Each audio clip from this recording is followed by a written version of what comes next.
Hello students.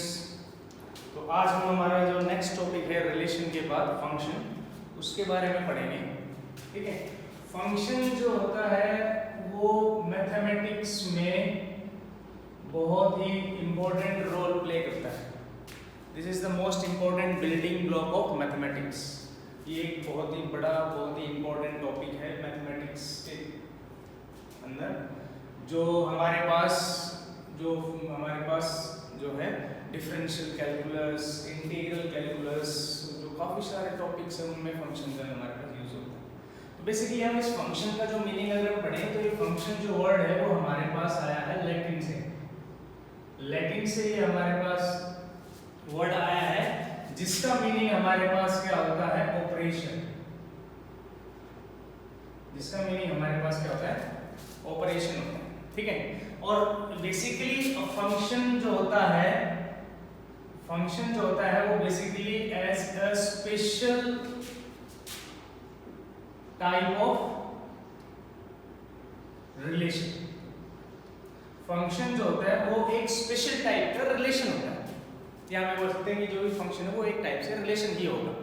ठीक है, तो अब हम इसमें फंक्शन किसको बोलेंगे, तो मान लेते हैं कि late A and B are two non-empty sets। ठीक है, तो non-empty sets है।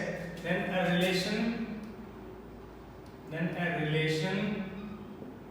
R, ठीक है, which is a subset of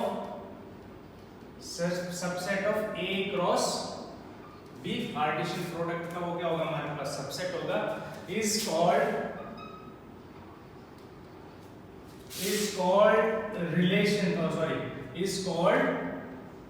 function if and only if।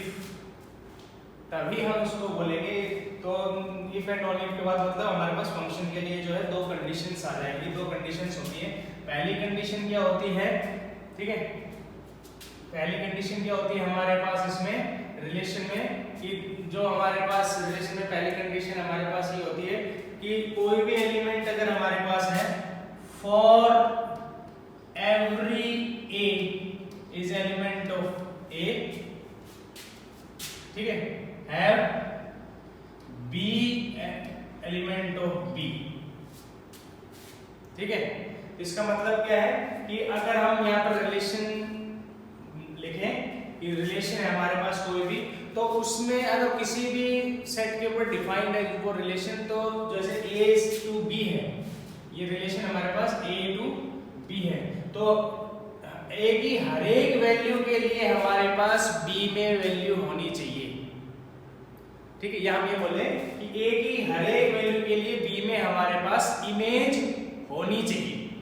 उसी केस में हम इसको क्या बोलेंगे, फंक्शन बोलेंगे। फर्स्ट कंडीशन है। सेकंड कंडीशन हमारे पास क्या है कि if A, B,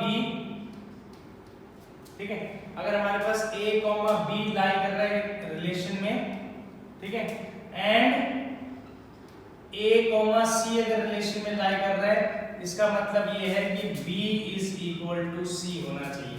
B is equal to C होना चाहिए। अदरवाइज अगर A, B है, A, C दोनों ही ऑर्डर्ड पेयर हमारे पास रिलेशन में आ रहे हैं और B और C इक्वल नहीं है, दैट मींस ये जो कंडीशन है ये सेटिस्फाई नहीं होगी फंक्शन के लिए, तो उस केस में हम क्या बोलेंगे कि वो हमारे पास फंक्शन नहीं है। ठीक है, या हम इसको देखो सिंपल तरीके से समझ सकते हैं कि हम खड़े हुए हैं, मैं सपोज करूँ कि मैं यहाँ पर खड़ा हुआ हूँ और मेरे पास एक लाइट सोर्स है। ठीक है, सिंगल लाइट सोर्स है। ठीक है, सिंगल लाइट सोर्स मतलब वहां से एक वैल्यू हमने पुट करी, तो मेरी इमेज जो है, मेरी शैडो इस साइड बन रही है। ठीक है, क्या मेरी शैडो ये भी बन रही है, इधर भी बन रही है? ऐसा हो सकता है कि मेरे एक लाइट सोर्स हो तो मेरी दो शैडो बने? पॉसिबल नहीं है। तो पॉसिबल नहीं है तो इसका मतलब क्या है, हम यहाँ पर भी कह सकते हैं कि अगर किसी भी रिलेशन में दो ऑर्डर्ड पेयर के लिए अगर हमारे पास फर्स्ट एलिमेंट सेम है, तो it is compulsion that the second element is also same.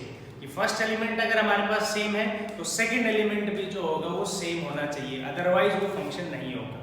ठीक है, तो ये हमारे पास क्या होता है कि फंक्शन की ये डेफिनेशन है, जिसमें ये दोनों कंडीशंस जब हमारे पास फुलफिल होगी तो उसी केस में हम क्या बोलेंगे कि ये फंक्शन है हमारे पास इसमें। ठीक है, देखो एक एग्जांपल से हम इसको समझते हैं। सपोज करो कि एक सेट ए है हमारे पास 1 2 3 और एक सेट बी है हमारे पास 2 3 4। ठीक है, और तो यहाँ पर हमने पहला फंक्शन लिखा, अब हमें बताना है कि कौन सा फंक्शन है कौन सा नहीं है। 1 2 2 3 और 3 4 एक रिलेशन ये लिख दिया। दूसरा रिलेशन सपोज करो कि हमने ये लिख दिया इसमें 1 2 2 3 1 4। ठीक है, और उसके बाद 1 2 2 3 1 4 और 3 और 4 भी लिख दिया। ठीक है, ये हमने यहाँ पर लिख दिया। सेकंड फंक्शन है ये हमारे पास।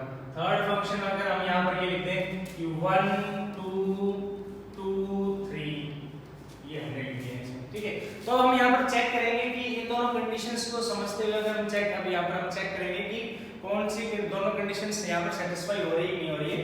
तो यहाँ पर देखो ए में हमारे पास 1 2 3 है, तो 1 2 3, तो हर एक ए के लिए हमारे पास बी में वैल्यू है।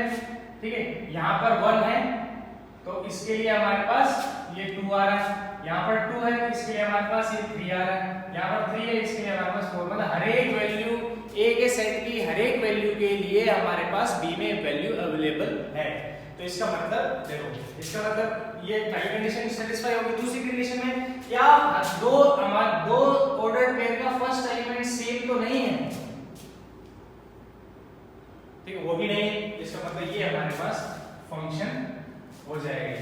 ठीक है, अब ये फंक्शन हो गया। उसके बाद अब हम सेकंड में देखें, ये देखो 1 2 2 3 3 4 हर एक एलिमेंट के लिए हमारे देखो ये पहली वाली कंडीशन तो सेटिस्फाई हो गई, लेकिन सेकंड वाली कंडीशन के लिए 1 के लिए 2 भी आंसर आ रहा है और 1 के लिए 4 भी आंसर आ रहा है। ठीक है, तो ये और इसका मतलब सेकंड वाली कंडीशन सेटिस्फाई नहीं हो रही। तो हम सेकंड वाली कंडीशन को हम ऐसे भी समझ सकते हैं कि no two ordered pair have first elements same. ठीक है, इसको हम ऐसे भी समझ सकते हैं। तो हम इसको और करके ऐसे लिख लो, और no two ordered pair have first element not have first element same. ये इक्वल लिख सकते हो, ये भी आप सेकंड कंडीशन को इस टाइप से समझ सकते हो। ठीक है, तो इसका मतलब ये हमारे पास फंक्शन नहीं है। सेकंड थर्ड फंक्शन में हमारे पास 1 के लिए 2 आंसर आ रहा है, 2 के लिए 3 आंसर आ रहा है, लेकिन 3 के लिए हमारे पास कोई आंसर आ ही नहीं रहा, तो इसका मतलब ये हमारे पास फंक्शन नहीं है। ठीक है, इसमें हमारे पास फर्स्ट वाली कंडीशन ही सेटिस्फाई नहीं हुई। तो फंक्शन चेक करने के लिए हम हमेशा क्या देखेंगे कि दोनों ही कंडीशंस ये हमारे पास सेटिस्फाई होनी चाहिए। In that case also only we can say this is a function. उसी केस में जब दोनों कंडीशंस ही सेटिस्फाई हो जाएंगी, उसी केस में हम क्या बोलेंगे कि वो हमारे पास क्या है, फंक्शन है हमारे पास उसमें वो। ठीक है, ठीक है, ये तो था। अब देखो उसके बाद अब हम इसमें और आगे देखें, इसमें एक चीज और देखें कि जो फंक्शन है इसको हम और भी क्या बोल देते हैं, मैपिंग भी बोल देते हैं। एक सिनोनिम है इसका, फंक्शन का सिनोनिम है, फंक्शन का हमारे पास सिनोनिम और क्या बोल देते हैं, मैपिंग। मैपिंग मींस कि हमारे पास जैसे पीछे हमने 1 2 3 बोला, तो एक हमारे पास ये सेट A है और ये हमारे पास सेट B है। इसमें 1 2 3, इसमें मिलेगा 3 2 3 2 3 4, तो यहाँ से 1 के लिए 2 2 के लिए 3 3 के लिए 4। ठीक है, तो फंक्शन के लिए फिर से देखो इस डायग्राम से आपको समझाऊं, फंक्शन के लिए इस वाले सेट में ये फंक्शन हो गया हमारे पास, इसमें इस वाले सेट में कोई भी वैल्यू छूटनी नहीं चाहिए। पहली कंडीशन तो ये, इसका मतलब तो ये हो गया। ठीक है, दूसरी कंडीशन का मतलब क्या हो गया कि मान लो यहाँ पर हमारे पास 4 होता या 3 है, यहाँ पर 5 होता, तो इस टाइप से कंडीशन नहीं होनी चाहिए, फंक्शन नहीं होगा। फंक्शन के लिए हमारे पास ये नहीं होना चाहिए, मैपिंग में ये हो सकता है। ठीक है, ये मैपिंग में ये नहीं होना चाहिए, ये हो सकता है। अगर कहीं पर भी मैपिंग में इस टाइप से अगर बन रहा है हमारे पास तो हम बोलेंगे कि वो फंक्शन नहीं है, और इस टाइप से बन रहा है तो हम बोलेंगे हाँ फंक्शन है।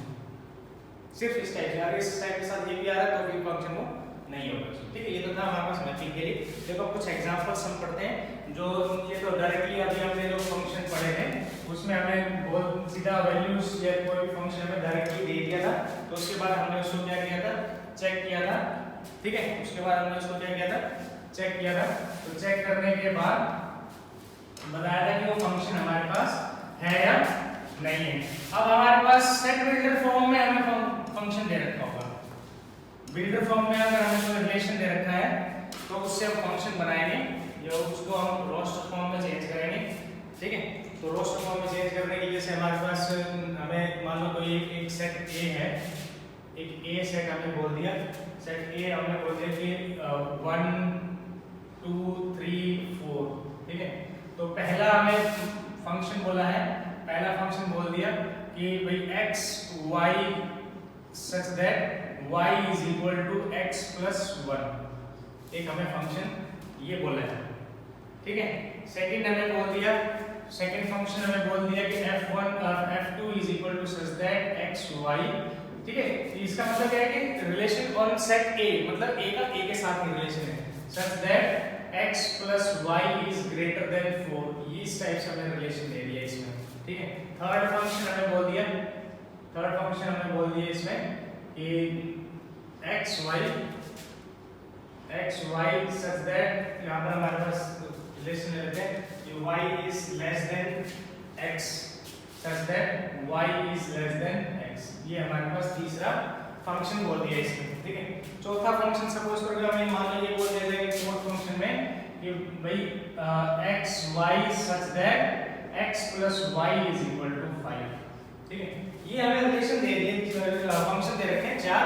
तो अब ये सारे के सारे बिल्डर फॉर्म में, तो इसका हम इस फंक्शन को अगर हम बनाएं तो हमारे पास देखो y is equal to x plus 1, अगर x की वैल्यू 1 पुट करते हैं तो हमारे पास कितना आ जाएगा 2। ठीक है, 2 पुट करते हैं तो कितना आ जाएगा 3, 3 पुट करते हैं तो कितना आ जाएगा 4, 4 पुट करते हैं तो कितना आ जाएगा 5। क्या 5 इस सेट में है? क्या 5 हमारे पास इस सेट में है? नहीं है, तो हमारे पास अगला वो नहीं आएगा इसमें। ठीक है, इसका हम सेट, क्या 5 इस सेट में है? क्या 5 हमारे पास इस सेट में है? नहीं है, तो हमारे पास अगला वो नहीं आएगा इसमें। ठीक है, इसका हम सेट बिल्डर फॉर्म बनाते हैं इसमें हम, और सेट बिल्डर फॉर्म से रोस्टर फॉर्म बनाते हैं। तो x plus y इन दोनों को लें कि 4 से बड़ा हो जाए, तो 1 और 4 ले लिया तो हमारे पास 4 से बड़ा हो जाएगा, और 4 और 1 ले लेंगे तब भी बड़ा हो जाएगा हमारे पास इसमें। 2 and 4 को ले लेंगे तब भी वो बड़ा हो जाएगा 4 से, और 4 and 2 को ले लेंगे तब भी वो 4 से बड़ा हो जाएगा। 3 and 4 को ले लेंगे तब भी वो बड़ा हो जाएगा, and 4 and 3 को ले लेंगे तब भी वो बड़ा हो जाएगा उसमें। ठीक है, 2 और 3 को भी ले सकते हैं इसमें, 2 3 ले लिया हमने इसमें, और 3 2 भी ले सकते हैं हम इसमें। ठीक है, तो ये हमारे पास इसमें बन के देखते हैं, कोई छूट तो नहीं है। 1 का 4 के साथ हो गया, 2 4 हो गया हमारे पास इसमें, 3 4 हो गया, 2 3 हो गया, तो सारे रिलेशन हमारे पास बन गए इसमें। ये हमारा रोस्टर फॉर्म है। तो देखो 1 के लिए आंसर है, 2 के लिए आंसर है, 3 के लिए आंसर है, 4 के लिए भी हमारे पास इसमें आंसर है, 4 के लिए भी हमारे पास इसमें आंसर है।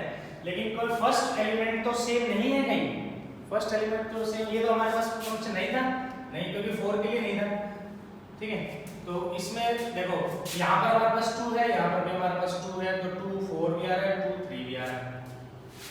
तो इसका मतलब फर्स्ट एलिमेंट दो ऑर्डर करेगा, फर्स्ट एलिमेंट सेम है, तो सेकंड एलिमेंट तो डिफरेंट हो गया, तो इसका मतलब सेकंड वाली कंडीशन यहाँ पर सेटिस्फाई नहीं हो रही, तो इस केस में हमारे पास क्या होगा, फंक्शन नहीं होगा इसमें। ठीक है, इसकी हम रोस्टर फॉर्म बनाए अगर इसकी हम, तो y छोटा होना चाहिए, तो y छोटा होना चाहिए, तो हम 4 के ले, 4 के साथ हमने 1 ले लिया, 4 के साथ हमने 2 ले लिया, 4 के साथ हमने 3 ले लिया। ठीक है, फिर 3 के साथ हम 3 के साथ 2 ले सकते हैं, 3 के साथ हम 1 ले सकते हैं, 2 के साथ हम 1 ले सकते हैं, तो ये सारे आ गए। देखो हमारे पास 1 नहीं आया इसमें, 1 के लिए कोई भी वैल्यू नहीं आ रही, सेकंड सेट के लिए सेकंड सेट में कोई वैल्यू नहीं आ रही, इसका मतलब ये भी हमारे पास फंक्शन नहीं है। ठीक है, ये भी फंक्शन नहीं था, ये भी फंक्शन नहीं आया, ये भी फंक्शन नहीं आया।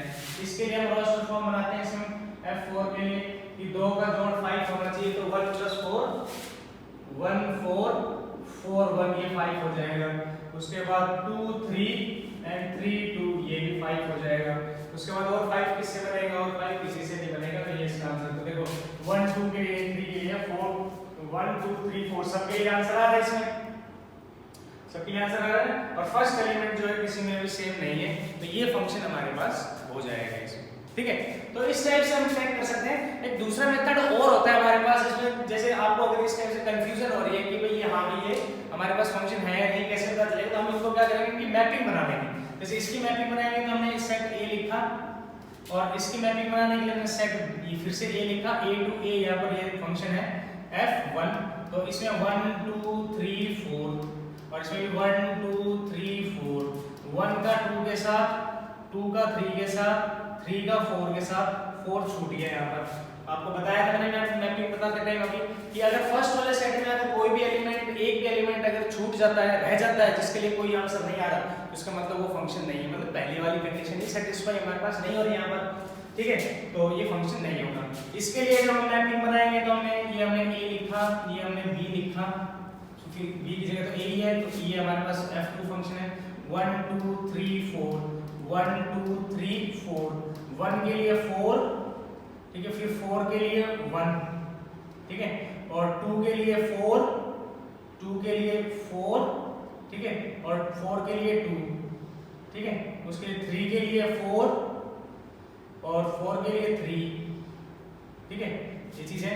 उसके बाद उस 4 के लिए 3 हो गया, 2 के लिए 3, 2 के लिए 3 एंड 3 के लिए 2, 3 के लिए 2, ये आ गया। तो मैंने आपको बताया था कि फंक्शन जिसमें भी हमारे पास इस टाइप से बन गया, इसका मतलब जिस भी मैपिंग में इस टाइप से बन गया, तो वो फंक्शन हमारे पास नहीं होगा। तो देखो ये बन रहा है हमारे पास, देखो ये साइन ये बन रहा है हमारे पास इसमें, तो इसका मतलब ये बन रहा है। हम इसको ये भी बना सकते थे, वो ये बन रहा है।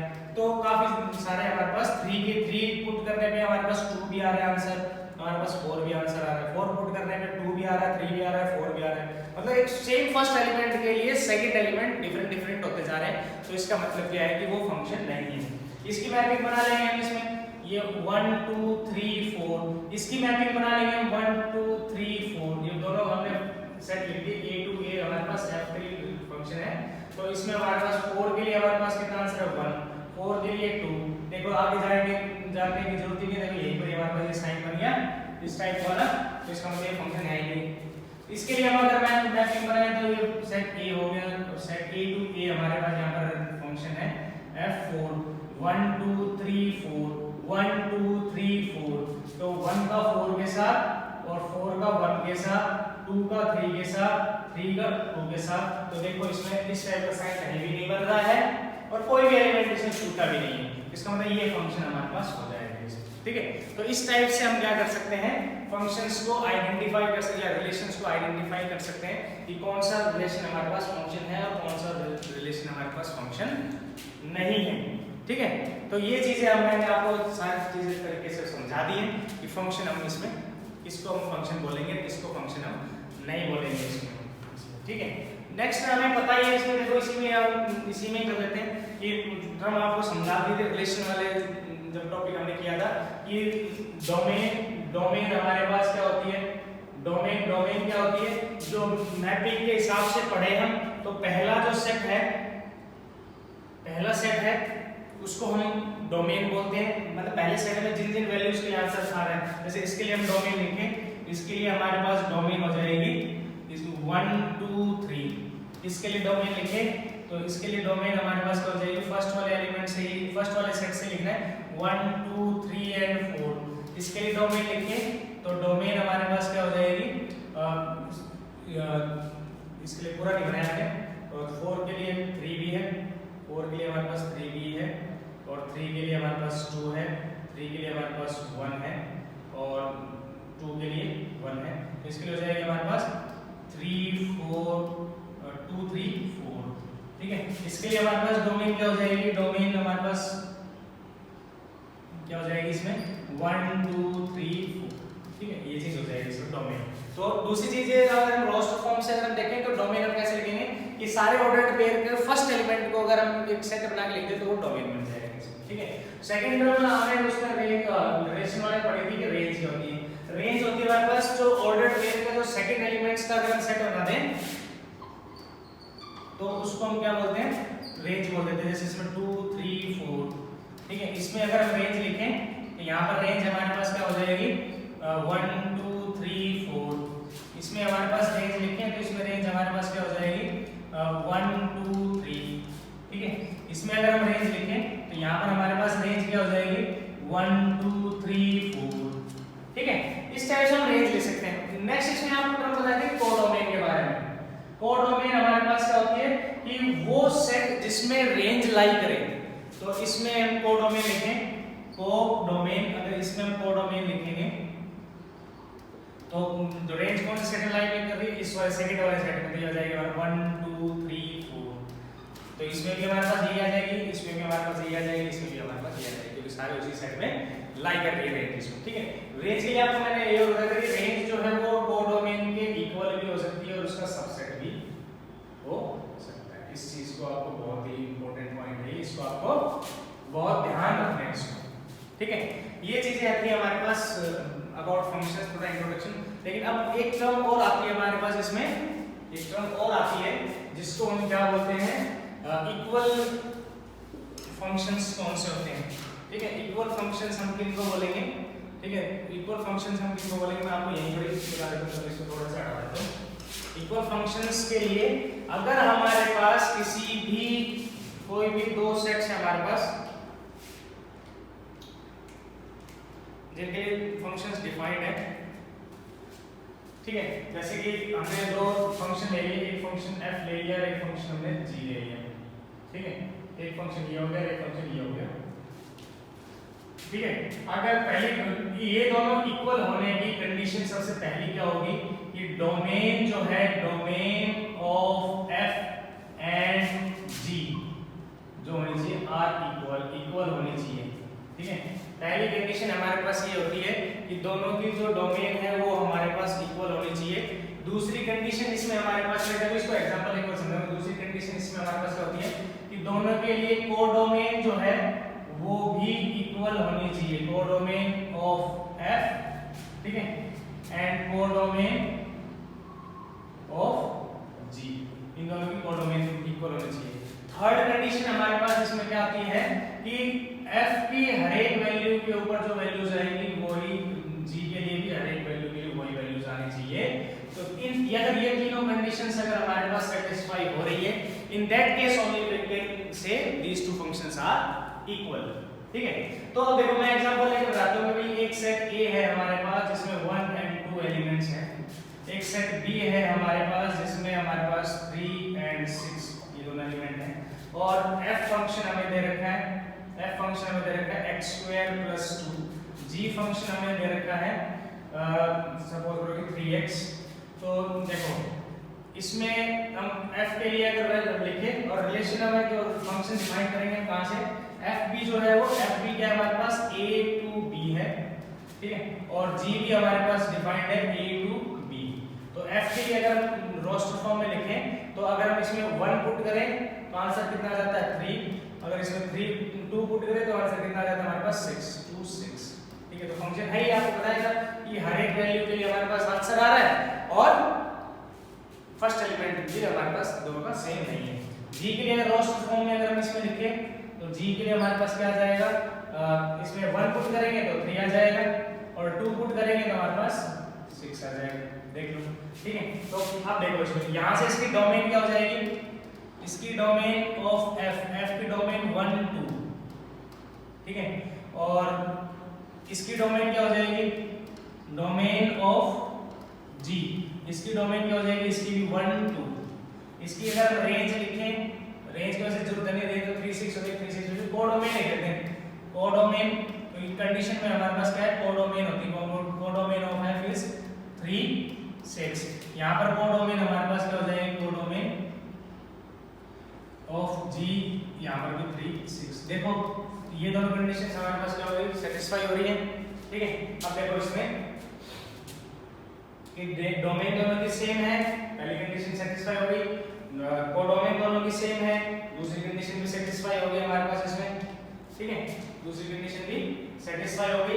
अब थर्ड कंडीशन का मतलब क्या है कि हम यहाँ पर पुट करेंगे f1 निकालेंगे। f1 निकालेंगे मतलब f फंक्शन में x की जगह 1 पुट करेंगे तो आंसर कितना आ जाएगा 3। f2 निकालेंगे तो आंसर कितना आ जाएगा हमारे पास 6।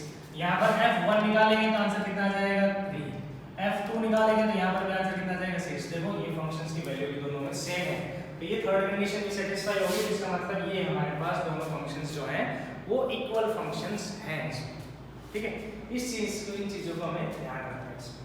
ठीक है, तो this is all about functions. हम कह सकते हैं ये सारी चीजें हमारे पास में बेसिक्स थी जो हमारे पास 11th क्लास में आती हैं, और साथ ही साथ अगर ये हमें समझ में आती है तो हम नेक्स्ट 12th क्लास के टॉपिक को इजीली समझ सकते हैं, जिसमें डिफरेंट टाइप्स ऑफ फंक्शंस हम यूज़ करेंगे कि भाई ग्रेटेस्ट इंटीजर फंक्शन क्या होता है हमारे पास, मॉडुलस फंक्शन क्या होता है हमारे पास, सिग्नम फंक्शन क्या होता है, और 1 1 क्या होता है, 1 1 many 1 onto into bijective surjective injective जो होते हैं, या इनवर्टिबल। ये सारी चीज़ें आपको तभी समझ में आएंगी अगर आपको ये फंक्शन के बारे में जो मैंने समझाया या अगर ये चीज़ें आपको क्लियर है तो। ठीक है, तो नेक्स्ट वीडियो में हम पढ़ेंगे डिफरेंट टाइप्स ऑफ फंक्शंस पढ़ेंगे उसमें। ठीक है, अगर ये आपको वीडियो अच्छा लगा तो इसको लाइक करें, शेयर करें, सब्सक्राइब करें, एंड बेल आइकन को प्रेस करना ना भूलें उसमें। Okay, thank you, see you again.